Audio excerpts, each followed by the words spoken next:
கர்த்தர் நல்லவர், அவர் கிருபை என்றும் உள்ளது. ஆண்டவராகிய இயேசு கிறிஸ்துவின் நாமத்தினாலே உங்கள் ஒவ்வொருவருக்கும் அன்பின் வாழ்த்துக்கள்.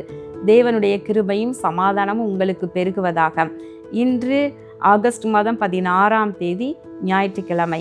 பிரியமானவர்களே, இந்த நாள் நாம் தியானிக்கும் வசனம் சங்கீதம் 116:6. கர்த்தர் கபடற்றவர்களை காக்கிறார். அருமையான ஒரு வசனம். கர்த்தர் யாரை காக்கிறாராம்? கபடற்றவர்களை காக்கிறார்.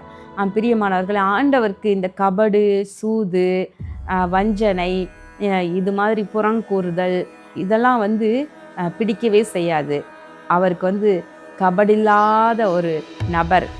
ஆவியிலே எளிமை உள்ளவர்கள் பாக்கியவான்கள், பரலோக ராஜ்யம் அவர்களுடையது என்று இயேசு மகாராஜா சொல்லி இருக்கிறார். அப்போ ஆவியிலே எளிமை என்றால் என்ன? ஆவியிலே கபடில்லாத நிலை, ஆவியில் ஒரு இன்னசென்ட்டான ஒரு தன்மை. வெளுத்ததெல்லாம் பால் அப்படின்னு சொல்லி நினைக்காத அப்படின்னு சொல்கிறாங்க இல்லையா ஒரு சிலரை பார்த்து. அப்படிப்பட்டவங்க உள்ளத்தில் கபடே இருக்காது. எதனால் நம்புவாங்க, யார் என்ன சொன்னாலும் நம்பிடுவாங்க. அப்படி கபடே இல்லாமல் சில காரியங்களை போய் அவர்கள் தவறாக மாட்டிக்கொண்டா கூட ஆண்டவர் என்ன செய்வாராம்? அவர்களை காப்பார், அவர்களை காப்பாற்றுவார். கபடற்றவர்களை கர்த்தர் காப்பாற்றுவார்.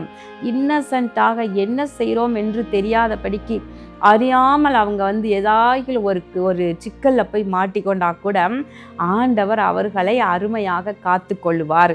ஏன்னா அவங்க அறிந்து செய்யலை, அந்த தவறை அறிந்து போய் ஒரு இதில் போய் அவங்க மாட்டிக்கொள்ளலை, அறியாமல் போய் மாட்டிக்கிட்டாங்க. கபடில்லாமல், இப்படி கபடில்லாதவர்களை மற்றவர்கள் ஏமாற்றுவாங்க நிறையா.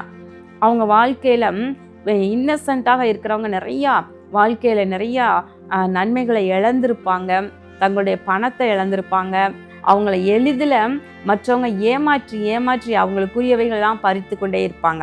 அப்படிப்பட்டவங்கள நம்ம நிறைய பேர் நம்ம பார்க்க முடியும் இல்லையா? ஆண்டவர் சொல்கிறாரு, நீங்கள் புறாக்களைப் போல கபடற்றவங்களாக இருங்க, ஆனால் சர்ப்பங்களைப் போல வினா உள்ளவர்களாக இருங்கள் என்று சொல்லுகின்றார்.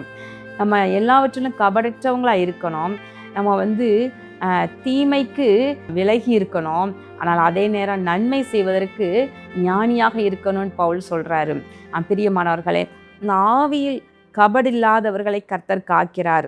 சங்கீதம் 32 கூட அழகாக எழுதப்பட்டிருக்குது, எவனுடைய அக்கிரமத்தை கர்த்தர் எண்ணாதிருக்கிறாரோ, எவனுடைய ஆவியில் கபடம் இல்லாதிருக்கிறதோ அவன் பாக்கியவான். ஆவியில் கபடமில்லாதிருக்கிறவன் பாக்கியவான் என்று வசனம் சொல்லுகிறது. இன்றைக்கு நம்ம பார்க்கிற அநேக நபர்கள் உள்ளத்தில் ஒன்றும் வார்த்தையில் ஒன்றுமாக தான் பேசுகிறாங்க, நடந்து கொள்கிறாங்க இல்லையா? நீதிமொழிகளில் கூட ஒரு வசனம் எழுதியிருக்கு, நேச அனலை காண்பிக்கின்ற தீய நெஞ்சத்தை உடையவர்கள் வெள்ளி பூச்சி பூசிய ஓட்டை போல இருக்கிறாங்க என்று சொல்லப்படுகிறது. நேச அனலை காண்பிப்பாங்களா? எப்படி? ரொம்ப அன்பா, ரொம்ப அவங்க மேலே அப்படியே அஃபெக்ஷனாக, அவங்கள மற்றவங்களெல்லாம் விட நான் தான் அவங்க மேலே அன்பு வச்சுருக்கேன் அப்படிங்கிற மாதிரி அப்படி நேச அனலை காண்பிப்பாங்களாம். ஆனால் அது உதடுகளில் மாத்திரம்தான் இருக்கும், உள்ளத்திலேயோ தீய நெஞ்சம். இவங்களை எங்கே கவிழ்த்து விடலாம், எங்கே இவங்களை விழப்பண்ணலாம் என்று சொல்லி வேலை செய்வாங்க. யூதாஸ் பார்க்குறோம் இல்லையா? யூதாஸ் முத்தத்தினாலே ஆண்டவரை காட்டி கொடுத்தான் என்று பார்க்கின்றோம். பாருங்களேன், உதடுகள் நேச அனலை காண்பிக்கிறது, ஆனால் அதே நேரத்தில் உள்ளமோ ஆண்டவரை காட்டி கொடுப்பதற்கு திட்டத்தோடு கூட முத்தமிடுறதை பார்க்க முடிகிறது. அப்போ இப்படிப்பட்டவங்கள இருக்க தான் செய்கிறாங்க. வேதத்தில் கூட யோவாப் என்கிற ஒரு மனிதன், அதாவது தாவீதினுடைய படைத்தலைவனாக இருந்த யோவாப் என்கிற ஒரு மனிதன் அப்னேரை இப்படி தான் கபடமுள்ள இருதயத்தோடு கொன்று போட்டதை நம்ம பார்க்கலாம். சமாதானத்தோடு தாவீது அப்னேரை, அதாவது சவுலின் படைத்தலைவனாகிய அப்னேர் சவுல் இறந்த பின்பு இஸ்ரவேல் முழுவதற்கும் தாவீதை ராஜாவாக மாற்றுவதற்கு சமாதான உடன்படிக்கை செய்து கொண்டு போகும் பொழுது வழியில் அப்னேரை அழைத்து நல்லா பேசுவது போல, ரகசியமாய் அவனிடம் ஏதோ பேச போவது போல பேசி ஒளிமுக வாசலுக்கு அழைத்து இந்த யோவாப் அப்னேரை கபடமுள்ள இருதயத்தோடு வஞ்சனையாய் கொன்று போட்டதை நம்ம பார்க்க முடிகின்றது. பிரியமானவர்களே, உள்ளத்தில் ஒன்றும் வெளியில் ஒன்றுமாக இருப்பது தான் கபடு. ஆனால் அப்படி இல்லாமல் நம்ம உள்ளத்துல என்ன எண்ணுகிறோமோ அப்படியே வெளியில செய்வதுதான். சிலர் உள்ளத்துல எதுவுமே வைத்திருக்க தெரியாது, மனசுல வச்சிருக்கிறதெல்லாம் வெளியில பேசிடுவாங்க.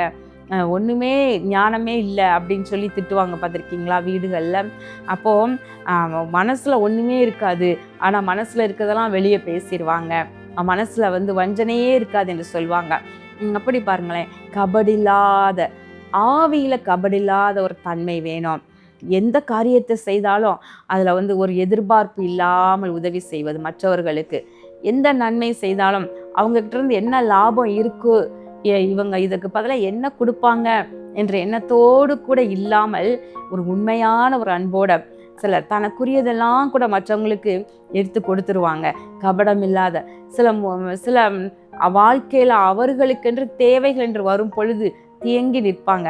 ஆனால் அப்படிப்பட்டவர்களை கர்த்தர் கைவிடவே மாட்டார், அவர்களை காப்பார் என்று வசனம் சொல்லுகிறது. பிரியமானவர்களே, தாவீது சொல்லுகின்றார், என்னுடைய வீட்டில கபடு செய்கிறவனும் பொய் பேசுகிறவனும் என்னுடைய வீட்டில் இருப்பதில்லை என்று சொல்லுகின்றார். நாமும் கூட கர்த்தருக்கு இந்த கபடு பிடிக்கவே செய்யாது. நாமும் கூட உள்ளத்தில் நம்ம எளிமை உள்ளவர்களாக கபடற்றவர்களாக இருப்போம். கர்த்தர் நம்மை காப்பார், எத்தீங்கு நம்மை அணுகாதபடிக்கு பாதுகாத்து நடத்துவார். கபடத்தோடு இருக்கிற உலக மனிதர்களுடைய கைகளுக்கும் நம்மை விலக்கி பாதுகாப்பார். கண்களை மூடி ஜெபம் பண்ணுவோமா?